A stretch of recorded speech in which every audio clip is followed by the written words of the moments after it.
welcoming you all, people who have logged in, from all parts of the world over here. I formally welcome you all. My name is Ashish. I work for SHRM as a director, advisory and knowledge services. I also take care of the PSC and the government business that we have at SHRM. So I also take care of the same. I have along with me none other than Dr. Ritu Anand. She is the Chief Leadership and Diversity Officer at TCS, a very well-known personality, a well-known person in the field of learning and development in the in the field when it comes to technology and HR. So welcome to the session, ma'am. You'll have to unmute yourself. You'll have to unmute yourself. Thank you very much, Ashish. It's a pleasure to be here.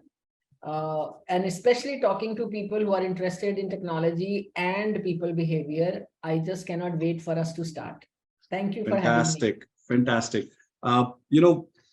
Just to let you know that, the audience that is logged in, we have audiences who are logged in from Dubai.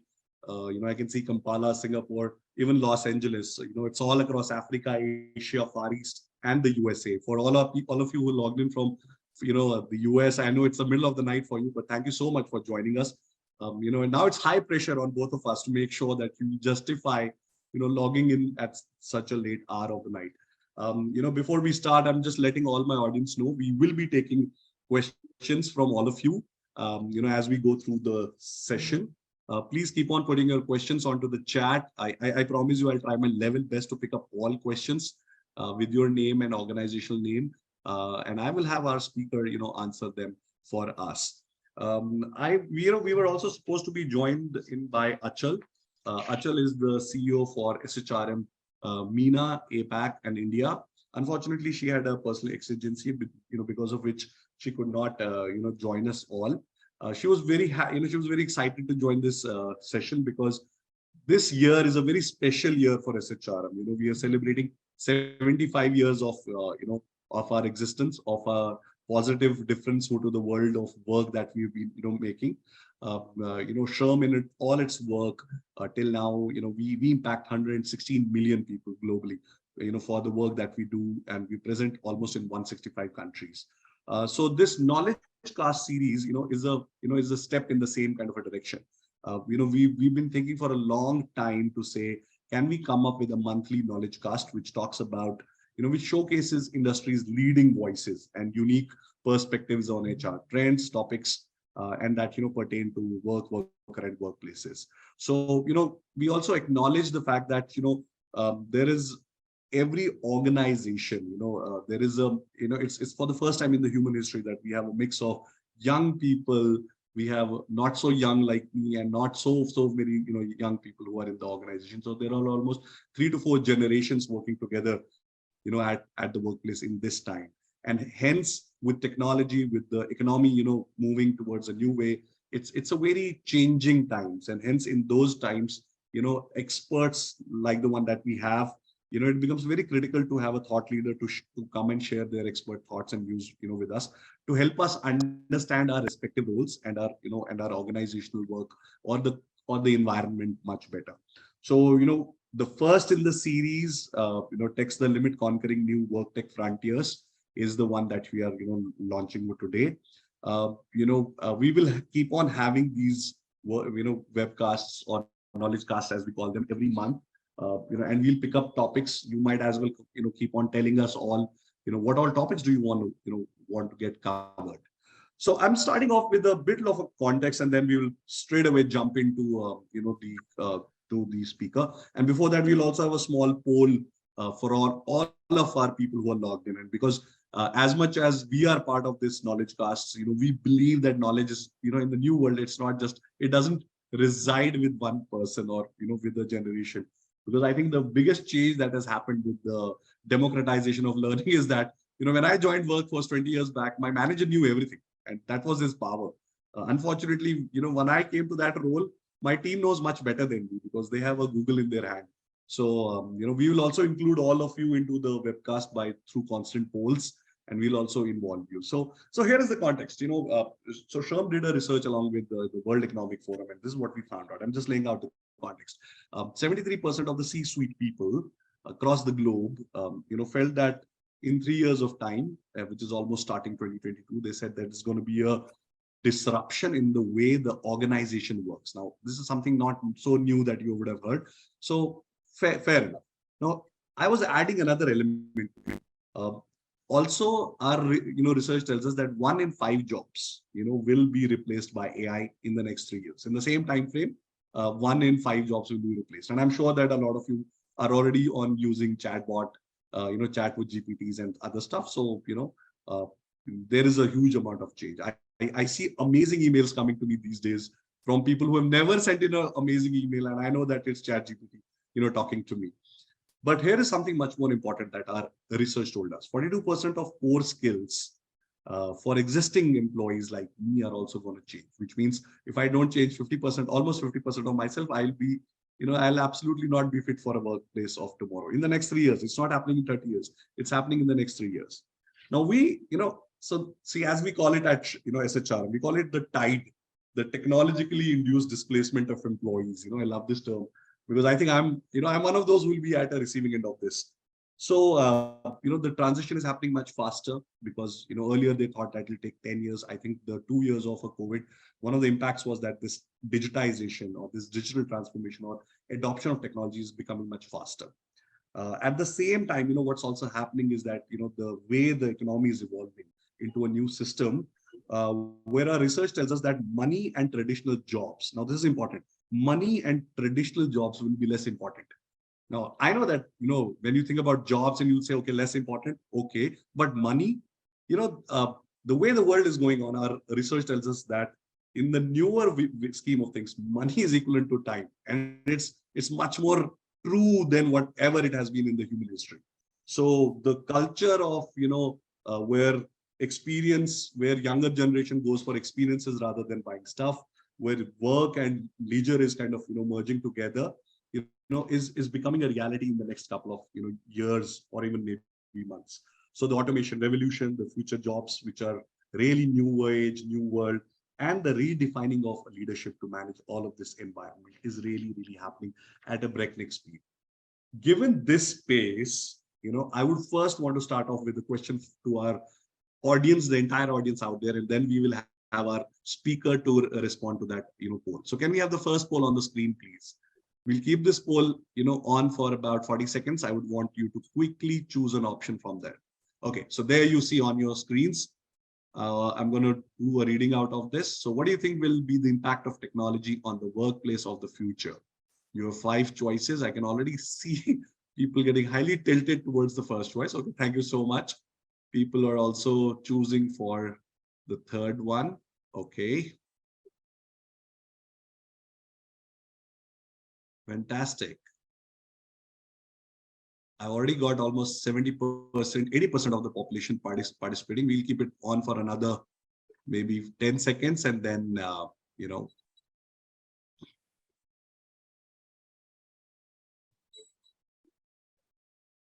Okay. So I know that a lot of you, okay, so can we have share the polls? Okay, so this is almost 80% saying, yes, this is going to be a positive one. 2% who believe that it won't change much. But here's interesting, 18% who says it's another change, nothing positive nor negative. But I'm so glad nobody said a negative and nobody said I don't know, because I think those are not options. Given this, what do you think is your first response, Ritu, when you look at this opinion from the audience that is logged? If I was able to vote, I would have, chosen positive. So I'm pretty excited about it. Actually, technology and work, technology and knowledge, they actually revolutionize the workspace in a way that I haven't seen in the last 3 decades, or I would say even 4 decades. And one of the things which comes to my mind at this moment is that, do we realize that technology is now bringing a revolution which probably was not so when email and computers came in, when internet came in, or when even mobile came in. The technology which we are seeing right now is going to or is impacting the workplace, work experience in a way that I have never seen before. So whether it is the full life cycle of people who are uh, studying in schools, colleges, or they are stepping out and starting something on their own, or they are getting into corporations and working for an organization, or some people who are sheer just academicians and professionals. So in every which of the space, the technology is now a business and not just an enabler. And that is how we are seeing it in an IT company that I belong to, TCS, where technology is no longer a part of the expense, but actually it is an investment, and it is becoming part of the operating plans that we are making, not only for our business, because now people have become our business. So positive is the plus is what I'm going to see. Those people who have intention to work and change, those people who have an intention to transform the ecosystem in which they are operating, I will say this is the time for you. If I drew a 2x2 matrix, I would put number one as the knowledge, which all of us have. We used to call it skills, then we started calling it competencies, then we called it enablers, then we called it development, then we what's in a name kind of a thing. But whatever may be the case, it is something now which is now subsumed as knowledge, and I will put it at that at the top. Second, I will put a ecosystem that you are working in. So that leveraging ecosystem is the second bucket, second box that I have put a tick on. Third is value. Now just look at value from a very different angle. Value to customer of customers, and deriving your plans, keeping customers in mind, and hence giving value to your people. So value now has a much expanded definition, in my opinion, and we call it exponential value driving from the other two. And the fourth one is the customization. I can go on and on customization piece. I have written it also once that can an organization create guidelines, a basket of policies and practices, and customize it for the last individual or the first individual who joins you? Can the customization be at scale? Can, without losing the flavor of human experience that we are so committed to all human resource professional? I always struggle and hesitate to use the word human resource, and wait till I come back with an alternative, which is not yet coming in. But you never know, at the end of this conversation, Ashish, I might come up with an alternative to resource, keeping the human experience at the forefront. That is what I would say my 2x2 metrics, which is the value, ecosystem, knowledge, and customization. So well said. See, I really loved what you said. The technology impact has never been this in the entire human history or the existence of humankind. Because I think before COVID, and everybody who's logged in, please feel free to comment to both of us. I think there was a clear distinction. You could, and I know in a very biased world to see that, okay, you belong to this generation, so hence you will be tech savvy and you will not be. But I think the 2 years of COVID actually, eroded out all those layers. Now everybody's on WhatsApp. I think the older generation is much more. I'm having a difficult time with my family WhatsApp groups, morning early, good mornings and good afternoons. And everybody now, from payments to the way the business is done, to way communication is being done, to way news is consumed, to way everything, shopping and everything is done, has gone on to the world of a digital experience. I also love the fact that you talked about customer of customers, and we're going to touch more about it. But here is what typically has been a question that all our audience wanted to kind of ask. A lot of people who've been talking about it on internet and on the, the link of the, this session when we put up. People are wanting to talk about, see, there's a lot that is happening in the world of technology, the new tech trends that have come in. And right now, everybody's been talking about AI or blockchain. Help us to understand what are the tech trends, if you had to kind of generalize them, or if there is like a pattern that you see. What could be some big tech trends, for 2023? What should all of us be kind of aware of? What will happen? You have been, we are all seeing the trends coming in where technology, from web to internet to digital to now chats and to bots and to GPT. We all have seen it. Google has changed the way information gathering, information is gathered and retrieved.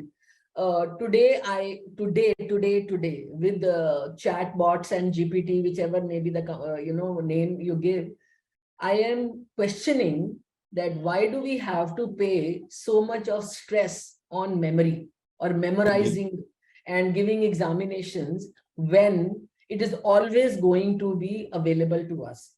One thing which we are missing right now is that, are we teaching our college students or school children what they are going to see when they get into workspace? And my worry now starts from there. The trends today actually are unpredictable. The organization or a human being who is able to visualize beyond Star Trek, beyond, I would say, Twitter and all that, that how human capacity can be multifold productivitized with the technology which is available. And I am telling you, Ashish, beyond emails and mobiles and the chats, I am talking about each and every process of people's cycle, people life cycle. And mind you, I'm using my word very carefully, life cycle, because work and life is merging. There is no work and there is no life. And like you said, the last 2 years, 2020 and 2021, if we have not been liberated or enlightened in those 2 years, 2022 gave you 12 months to think and reshuffle yourself and reinvent yourself. And even then, if you did not do, 2023 will leave us all behind. I don't like this cliched, stereotypical words, technology and people, how technology can take away human experiences. I don't believe that is true. What is true is technology has bound people together. Technology has shrunk the world into a very reachable entity. Today, in few hours, you can call somebody in Santiago, Chile, in the farthest corner of the West world that you have, and talk to that person instantly, see the person, touch the person, and feel the person.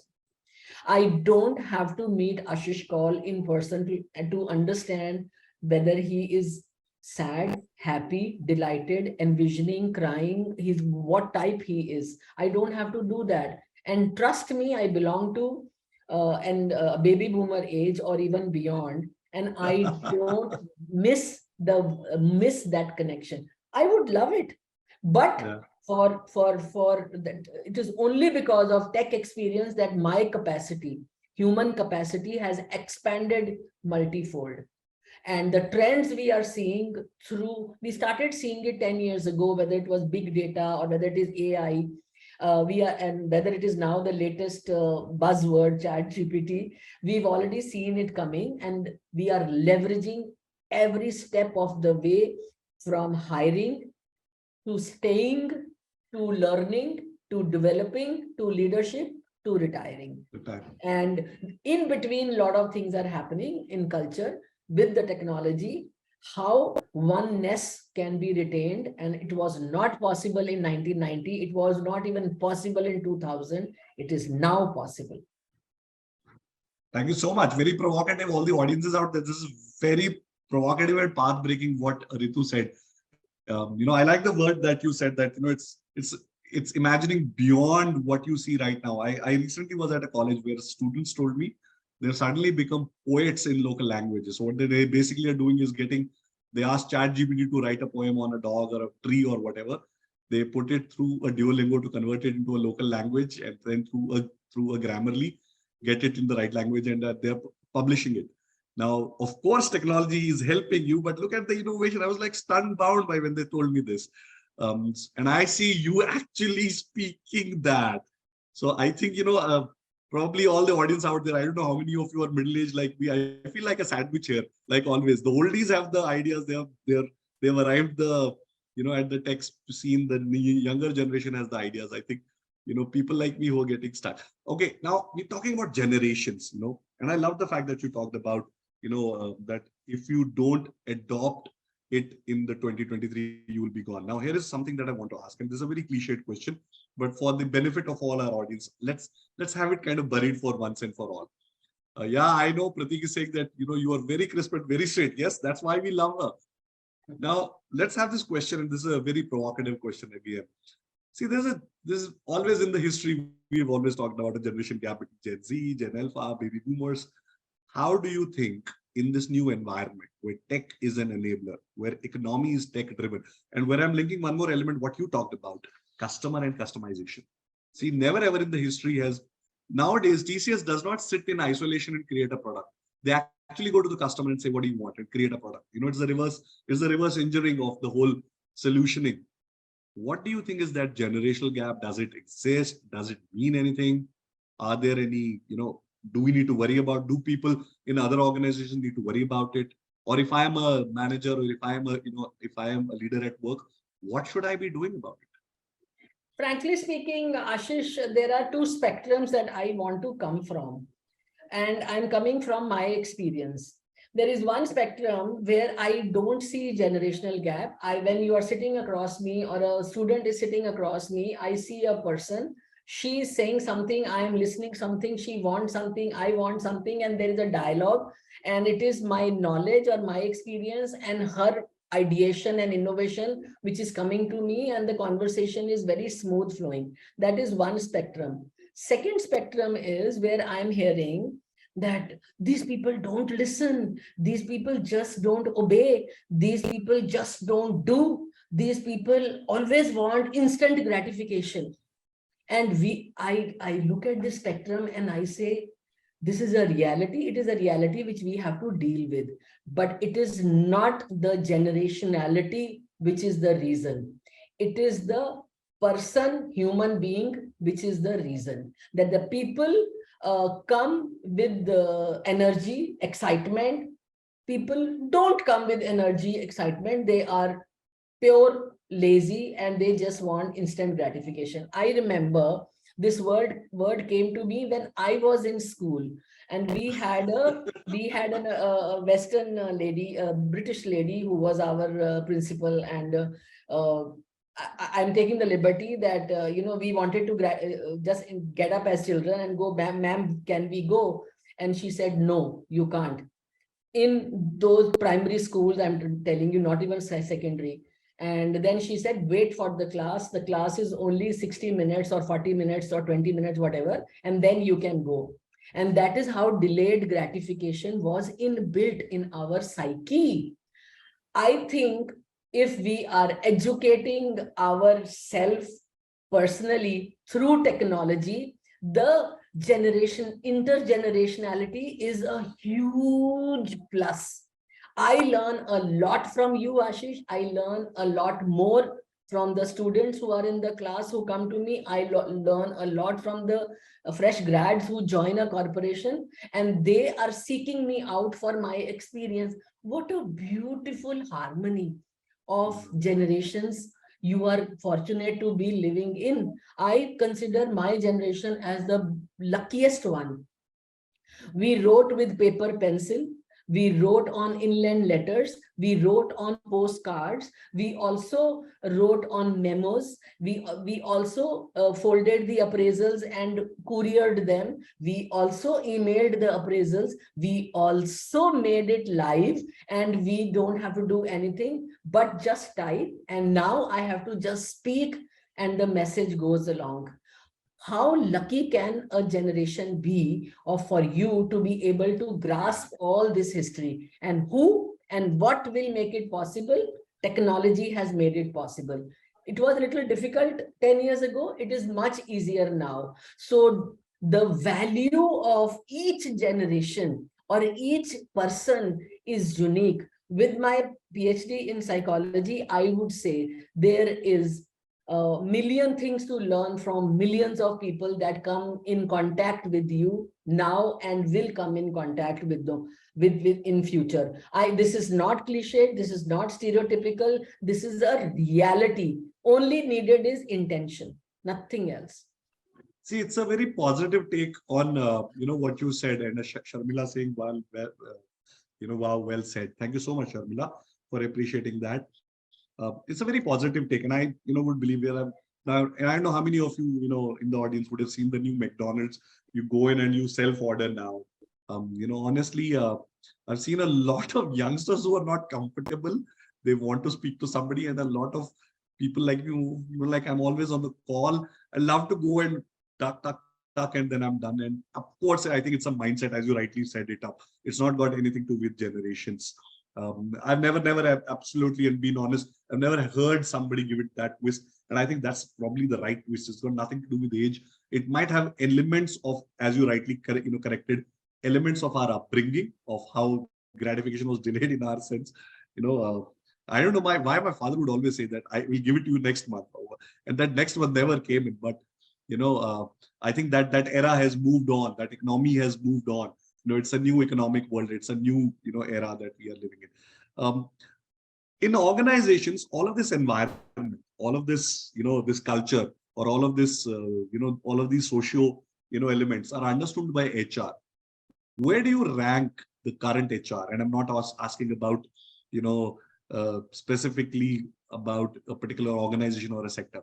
How would you rate HR in India overall to be accepting of technology or leveraging technology to kind of really make an impact on our corporate life?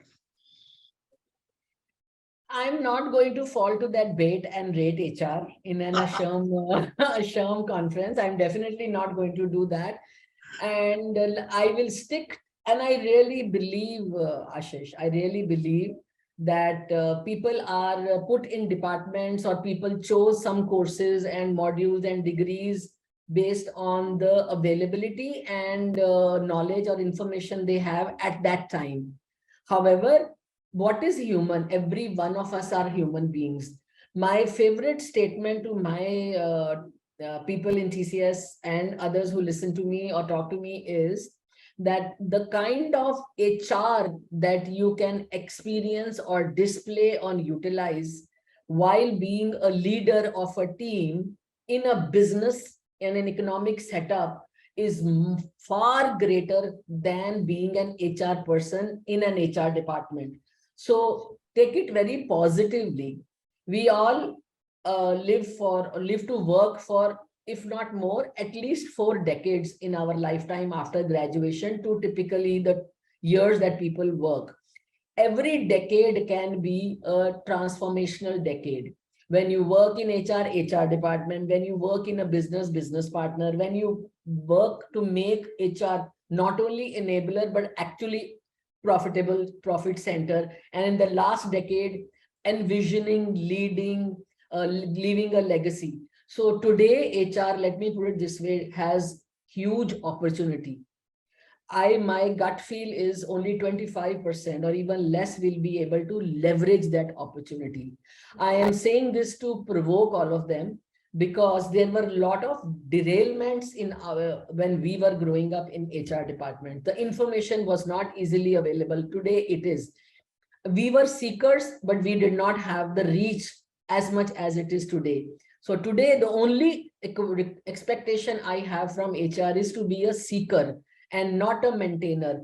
Seek, be curious, and go on the other side to impact economy, because without people, innovation will not happen. Without innovation, economy will not grow. Without growth, sustenance will not happen. And without sustenance, none of us will be able to live and be alive. So HR, currently wherever they are, they have a Mount Everest in front of them. And I am provoking all of you who are looking for that to become, to reach your Mount Everest, find your Everest in the institution, in the space, in the department that you are in. That is the future of human capacity that I foresee. And see, it's been happening in a lot of organizations, but as they would, as you correctly called out, there's a mountain to be moved, further, that can be done. See, I have another linked question to, I have another linked question on this one. So there's this inevitable shift that happened from LMS to LXP. And it's been much talked about, every organization, and we consult with a lot of them. Everybody talks about, how that move, how that mass customization, which you talked about in your introduction, how, you can kind of cater to everybody, but also be very sensitive to the personalized, customized, learning or potential, or, all of those, all of that life cycle for every employee.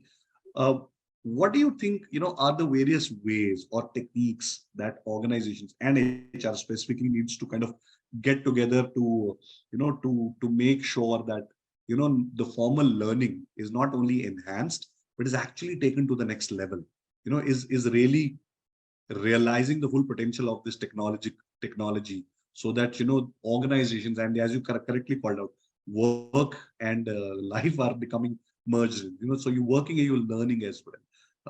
I can already see a lot of youngsters who tell me that no longer do they need degrees or MBAs, or they need shorter courses. They learn on the job, and that's becoming much more acceptable now. But how can this technology enhance that? How can organizations like yours or mine enhance the capability of our people by using technology? I want to reinvent this word, this need for enhancement in a self or in an organization, which typically has been called out as learning. It was learning and development, then it became learning, then it became learning experiences. So today, if you look at the ecosystem and the technology and the space of the generational mindset that we are in, learning is self-driven. The future of learning is self-driven. I come with a bundle of knowledge, which I will take out one after the another for the job at hand. I am linking the very unlikely word that I don't like, but I have to, I have to think what to call, but gig economy. Link it to the gig workspace that everybody has been talking about for the last 7 years. So there is there is an assignment to be done. There's a project which has been rolled out and for which you are hiring. I have knowledge, I have some experience, and I think I'm going to join that, and I'm going to complete that project. And so my learning, my competencies, my skills, my capacity is being matched to a demand which has been created. And then I move on, and then I move on. It is up to me. It is up to me to enhance my knowledge and enhance my capacity by a differential path after that, or leverage, continue to reuse my knowledge and do something else. It could be on the spirituality path, or some other path, or intellectual path, or something else. So that is the future I am seeing. Organizations have to toy between formal learning and this kind of a mindset. And those organizations who are leveraging technology to the fullest. You've heard about anywhere, anytime learning. Yep. Now I'm saying anywhere, anytime, anyone learning. And that is the organization, the progressive organization have understood that nuance, and they are running fast with it. Rather than telling Ashish, you have to do this, you have to learn this, only then you will get promoted. I am saying, Ashish, there is a demand, there is a knowledge you have, and this is something which is available for you to learn. And if that thou shalt tie up, you will be going ahead in future. So that is the kind of ecosystem I am seeing developing in very progressive organization. And that is the success mantra for learning, whether it is learning experience or learning and development. We have to move on. This is the place where transformation, not in the dissemination way through technology, but also in the experiential way that we have to demonstrate it, which I have yet to see. I'm going to use that from simply dissemination to a transformation. I think that's the key, the key mindset shift that organizations will have to keep in mind. And thank you so much. Now, let me move towards, and I've been getting some personalized messages to say, let's also talk about the negatives of the technology. Let's call out the elephant in the room as well. And I'm going to put up a couple of questions over there. See, at the beginning of this, the whole shift around technology, and I'm talking roughly around post-COVID. Everybody talked about, and to say that jobs will go away. Hey, it's going to automate. So there was a lot of this, consoling to say that machines will only replace jobs that are repetitive, that do not need much intervention, which are not thinking. Now, the chat GPTs of the world who crack exam codes of Harvard and medical colleges have proved that machines are going to replace, human judgment and thought as well. According to the SHRM research, the office support, food services, customer services, and even production workers and builders, those jobs are not going to exist or are going to get substantially reduced because of because of the input of machines. What do you think, people need to do or learn or get prepared with? Because see, this change, whether we like it or not, as you correctly called out, it's a change and it's happening. What is your viewpoint on all of this? How would you tackle this? Have you let's say the turn of the century, in India especially, malls were not there. Okay, we had only shops. And at that point of time, when I first time went to US in 1990 something, I said, we will never have malls in India. Okay, how we will experience this? But when I came back and the malls just mushroomed, even a smaller city has a mall. Have you gone into a mall where there is nobody attending to you and you have to look for yourself using technology or using your information and taking time? Vis-a-vis, you first enter the mall and you ask, where can I find this? This where can I find this will never go away. I have experienced this. I don't like when I go into a shop and I don't want to look around and read and, wait for me to find what I want. I'll immediately go to an information desk and I will ask. That is the example I wanted to give, that we will always be needed. People will always be needed. And second thing I want to say, we kept on saying HR needs to do the conversational type of activities rather than answering queries on the email. Technology's worst fallout was that we stopped talking and we just started typing on the emails. I'm very busy. I'm very busy. I'm very busy. I know you are busy, but what are you doing? So, leaders like me were not able to change the ecosystem. So Mr. Technology and Miss Chat GPT came in and they said, here is it. If you don't get into the real conversation with your people, capturing their voice, capturing their mindset, capturing their heart while they are going through the turbulence of life, and with your experience, knowledge, and qualification, coming up with solutions for them to be happy individuals and productive individuals, technology will take your jobs away. It's not a long-winded answer. I know people have said it before, but I firmly believe, don't even think about losing jobs. If you are a seeker, like I said before, if you are keeping your eyes and ears open, if your heart is in the right place, if your brain is active, you will actually innovate and discover and create a happy ecosystem around you where you are working. And that is the future of HR staring in front of me. I am hoping all of you can see it. Technology can be derailer only if I am not seeking the positive side of the human being, leveraging the human mind from traditions to now. All of us want to now learn our local languages. We don't want to give up our dialect.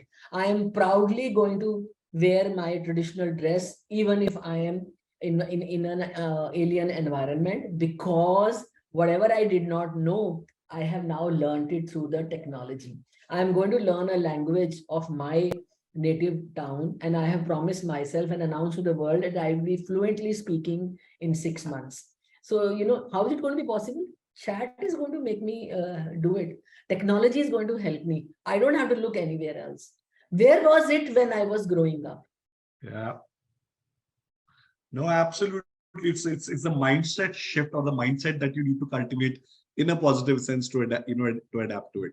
Okay, here is another one. See, everybody's talking about the employee with data protection and privacy. More so, more so in the last couple of months. I know that India is also formulating a strategy or or a law which is going to talk about the privacy of a data. In most organizations, and this is our firm belief, HR is actually the more than IT, it is the HR which would kind of help to minimize the breach of data or maximize the maximize the the stoppage of misuse of confidential data.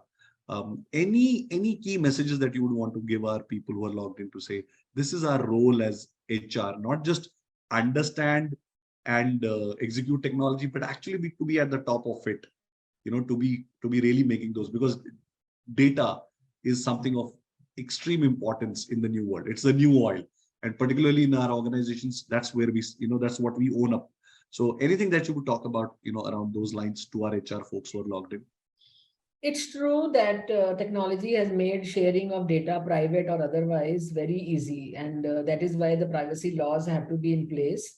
But my request to the HR professionals and compliance owners and risk legal, every department, to say that please don't get paranoid about this privacy and the laws surrounding that.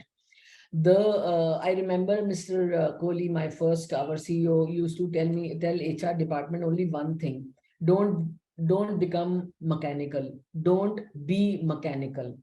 Think policies were made for you to take it as guidelines and then apply, and that is what I called customization. So privacy, data, personal information, the rules around it are meant to protect only if the harm is coming in the way. But I'm seeing a lot of us becoming paranoid about this. And that is where the work is going to get derailed and your progress is going to get derailed. So be conscious. And one thing which I will tell you, link it back to the culture. I am actually linking it because data and privacy is coming from the organization setup, where organization becomes liable for the policies and enforcement. Data privacy violation is being done every day, I see. But if we are not able to enforce penalty, then what's the big deal? Then you might as well not talk about it. So first put your governance mechanisms and the endorsements in place, and then implement the privacy laws and rules and policies. I've got very firm views on this, that if it was okay for me to be clicked by you and posted in internet or in a book, you didn't ask me my permission. The only thing I request from you is just ask my permission, a simple thing, and that's about it. Everything else, unless you have a malicious intent, data privacy for me is just one of the ways, rules and policies that I have to follow. Please don't get paranoid about data privacy laws and personal information. Don't get paranoid about if somebody tells you, Ashish, that you are looking very smart, or tells me that you are looking very graceful, or you are looking beautiful. It's all right. It recognition, appreciation. I love it. Why would I go after somebody? Why, So that's the only message I will give, that understand the culture of your institution in which you are working, converse with the people on an individual one-on-one basis, give them information with honesty and full-on proactively. Trust me, no modules and frameworks will help you if you do these things. And data privacy will be just one of the policies that you have to follow. Thank you so much for saying that. Would it also be the right time for most organizations, and there are a lot of them who are tuning in, to also relook at, say, the whole, as you, and I loved it what you called out, the policies, the competencies. Is this the right time for organizations to relook at, because there's a huge change that is happening? Is it the right time? Because this is like a very debatable question. Some people have told me yes, some people have told me no, some people said maybe some parts, and I have my own opinion about it. But what would you recommend to organizations that are listening in, to say, is this the right time to relook at policies, relook at the culture, relook at competencies?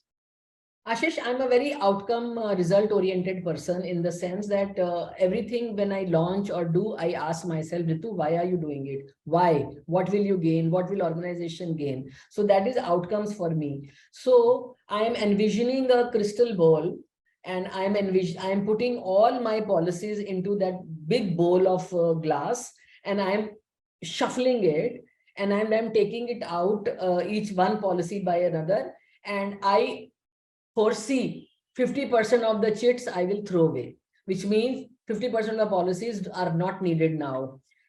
25% need some tweaks, and 25% will have to be really reinvented and reimagined. How are you going to hire?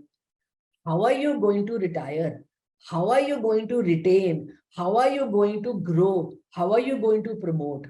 What does promotion mean? What is the dashboard of the future organization? What will be the success metric? What will be the success criteria? Will attrition and retention mean anything in a gig economy workspace? How are you going to measure culture? How are you going to measure happiness? How are you going to measure the culture of openness and transparency? Is it going to go beyond awards, or is it going to be engulfed in the certification of a third party? Or right, what are you going to do? So this 25% is the key, and the organization which nails it will get it. Thank you so much. I know, we have an audience, Mr. Madan, Dr. Madan. He asked us, are you recording this session? Of course we are, but I don't know whether we can share it or not. But what I loved about, the 5-6 questions that you really asked, trust me, that's the high value of this whole conversation for me. Imagine a whole generation who lived upon, say the diversity of an organization depends on a certifying body telling you that, but on the ground, it doesn't mean a thing. There are many organizations which claim to be the best employers and whatever, but doesn't mean a thing. I think the future, and with the intent of technology, with the inducing of technology, it's all changing. My one more question before I turn on to the audience questions. I already have 2 of them, but if any one of you wants to ask questions, please feel free to put it on the chat. I'll definitely pick it up. Now, you also represent diversity in a TCS context. Being a woman yourself, every organization, almost 70% of organizations that reach out to SHRM for help on diversity, unfortunately still talk only about gender diversity in India. And I still believe that, yes, we have, as a country, we need a lot to do about it, to get half of our population into the workforce, because that's half potential wasted. How has your journey been being a woman, and historically in this country, females seen not as STEM, like not being scientifically or technical, because technology has, by the way, the least number of female representation. How has your personal journey been, and what would you recommend for organizations, who now every organization is going to be a tech organization in a way. How do you kind of see? For me, it's like a very complex things out there, that how would I foresee my female population to be part of this critical workforce? India and its economy is where it is today because of some of the historical, cultural values and the things that we believe in and the things we are now doing. I firmly believe that India was one of the two or three, four, five countries. Back then, probably only one of the two, Israel and India and Sri Lanka, who had women presidents and prime ministers. Prime ministers, Okay? yeah, at the top. We know that. And we are not talking Western world. We are talking emerging, developing poor countries. Okay. So we are no more. We are no more now. No, not now, at that point in time. And now also developed countries don't have that. They can't boast of a diverse, a woman leader and that kind. Having said that, why I'm saying it not as a rile, I'm just saying it that we've always had scientists, we've always had bankers, we've always had economists who were women and who are women. And there are leaders who are women and there are leaders on men. For the last 25 years, we derailed a bit from a woman is a Shakti to where we were because of the self-suppression and the culture that was brewing in the society and the community that we were being born in. Okay, take it as investment of 25 years that the country went through. But I personally feel organizations, institutions, whether it is a college, whether it's an organization, commercial organization, whether it's an NGO, or whether it is probably a self-contained startup or a small homegrown company and all that. Last but not the least, the family system. We really have to come down to understand, look at the data. If women are missing in particular spots, we have to find that spot. If the leaking is happening at a particular level, we have looked at that. And I'm sharing from my own experiences in this company where I am leading it for the last 13 years, this diversity agenda, and looked at the data, found the spots, one-on-one conversations, created inspirational stories and shared it, communicated. And the last and the biggest plus was when one survey told me, okay, women don't see leadership opportunities. So we created a platform called Leadership Opportunities.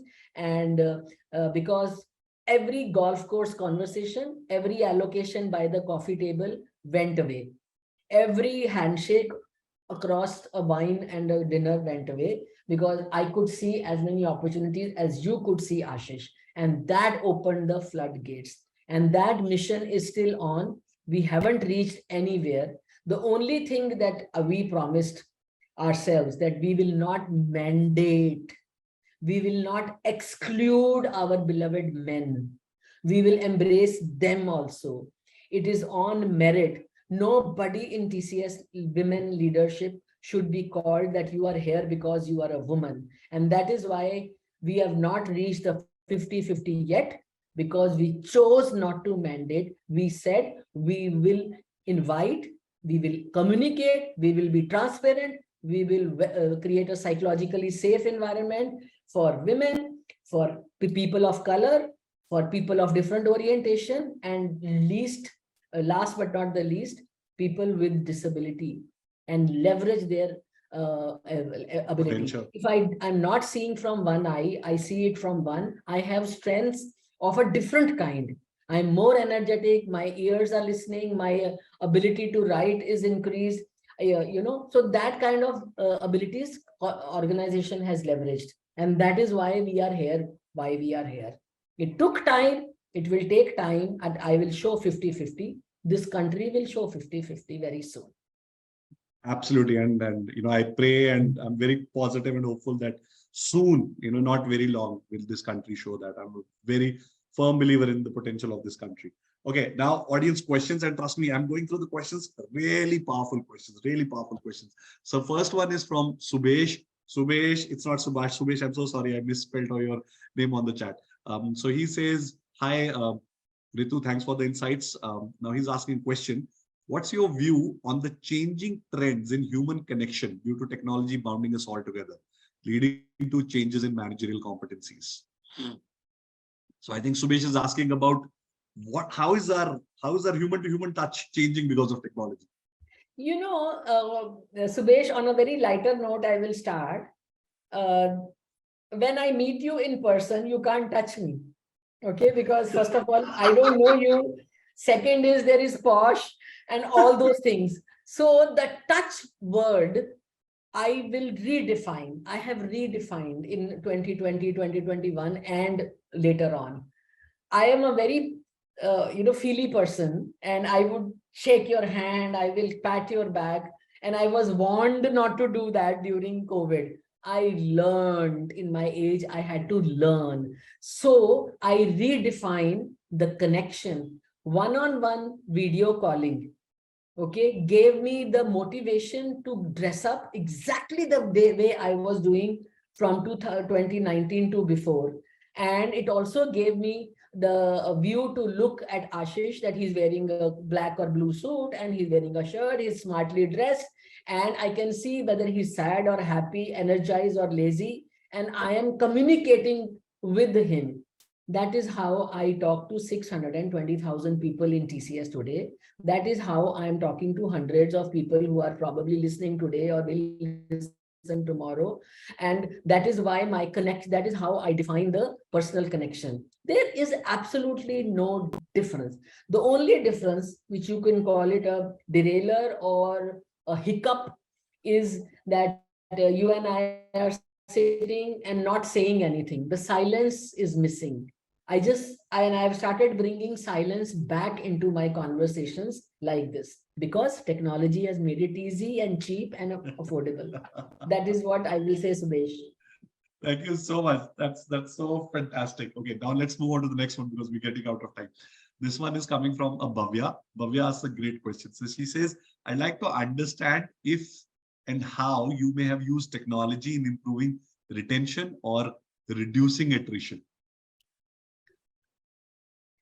One short answer is that with technology, like I told you much before, I'm able to reach out to everybody instantly. Very sadly, there is an employee who is in Los Angeles, and I came to know somebody in Canada tells me that he's suffering from bone marrow cancer, and yesterday I had figuratively no way to talk to him. Technology enabled it for me to pick up the phone and talk to him and give him absolute positive vibes and comfort him and feel very connected. Do you imagine that how he would have slept? He would have at least had one night's good sleep. If it is not for technology, what is it for? We are leveraging, you are leveraging technology at every second of our life. Stop thinking that human connection is missing. It is not missing. It has actually brought us closer to our parents, to our children, to our siblings, and to our employees, and to our colleagues and people at large. It's the technology, whether it is LinkedIn, Twitter, or Instagram, which is actually making you be seen by strangers and liking or disliking you. It's the technology. Thank you so much. Thank you so much. And prayers for the person, may he or she soon regain health. I have one question and I have one more from Virendra. It's a fantastic question and I would want to take that. But before that, a question from Rashmi. She said, will it be feasible to customize the company policy for every employee? A capital yes. And if you want to know how, we can talk one-on-one, but capital yes. And just to give with the time frame that we have, a short, quick preview, you consider policies as guidelines. Policies are not policies, they are guidelines. You have got a degree, you've been given an empowerment, you have brains. So process it and apply it. You will see customization of policies. It's become a way of life for you, Gashmi. Okay, I see Virendra, he's asked a very good question. I know he's a CFO at an organization, CTO, I'm so sorry, at the Manipal Group. Now, here's a techie question, and I love the question. Is there any guru mantra to make work culture stress-free? This Guru Mantra technology is at the back end, front end, I would say. For God's sake, talk to people who are reaching out to you. Talk to people proactively. Define the scope of your influence and regimentize it. By design, conversations will create a stress-free culture. When honesty, transparency is not there in words, but it is seen in action, my dear, the culture becomes so smooth and stress-free. Ensure, if you are the leader, that it is also practiced by your peers and your bosses and your teams, and not then words will not will suffice just like that. I have systematically in TCS, we just open up to say that there is no hierarchy. Of course, hierarchy is for administration of organization and all that, but you can speak. Voice is the most important, and keep feeding information proactively by design. I always told myself, Ritu, there are 8 hours in a day, and 8 hours have that many half hours, that many 15 minutes. How many people you can talk one-on-one? Just make somebody feel special in 10 minutes capsule conversation. You will see the culture change. Perfect. See, we can go on and on. Thank you so much for that Guru Mantra answer. We can go on and on, but I know honestly, I didn't feel like it's been an hour, but I got a blinker on technology at Savior to say, guys, 1 hour over.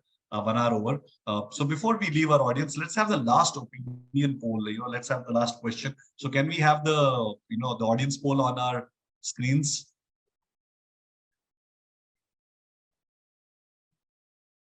Should be coming up any moment. So can we please have the second poll come up on our screens?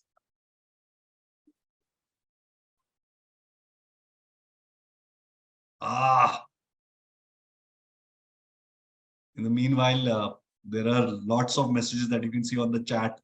Wonderful listening to you. Okay, there it is. The poll 2 on the screens. After listening to this knowledge cast, to be relevant, I need to, let's call out for, okay, somebody saying all of above. Okay, let's see what all other people say. I already see a lot of people saying all the above and more actions required. Wow.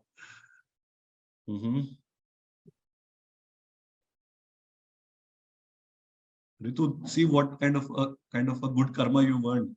You're promoting people to do more. That is what is required, actually. In fact, think like a baby. It has just started. Even if you are 12 years experience or 20 years experience, it has just started.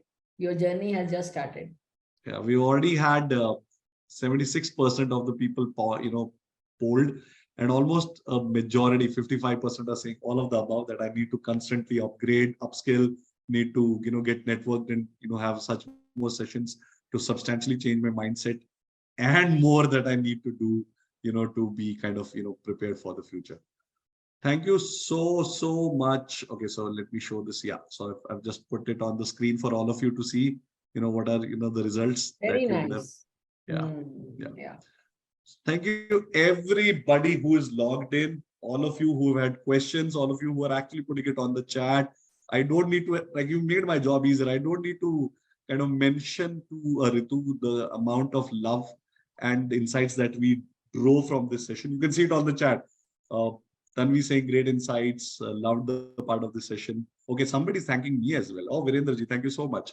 So thank you, all of you, and till we meet again next month on this knowledge, cast. But thanks a ton, Ritu. It's been a pleasure. It's been my honor. And trust me, this one last hour, I can easily say, one of the most cherished hours of my work life, because a lot of good things that we learned, a lot of good insights that you drove, a lot of food for thought when it comes to clarity around what is happening in the world of work, particularly when you represent an organization which it's a country in itself, it's a mini country in itself. Yeah. So thank you so much for your time and for logging in, and thanks to everybody who's been logging into this knowledge cast. Thanks a ton for logging in. Thank you. Thank you very much to everybody. And I just enjoyed myself. Thank you.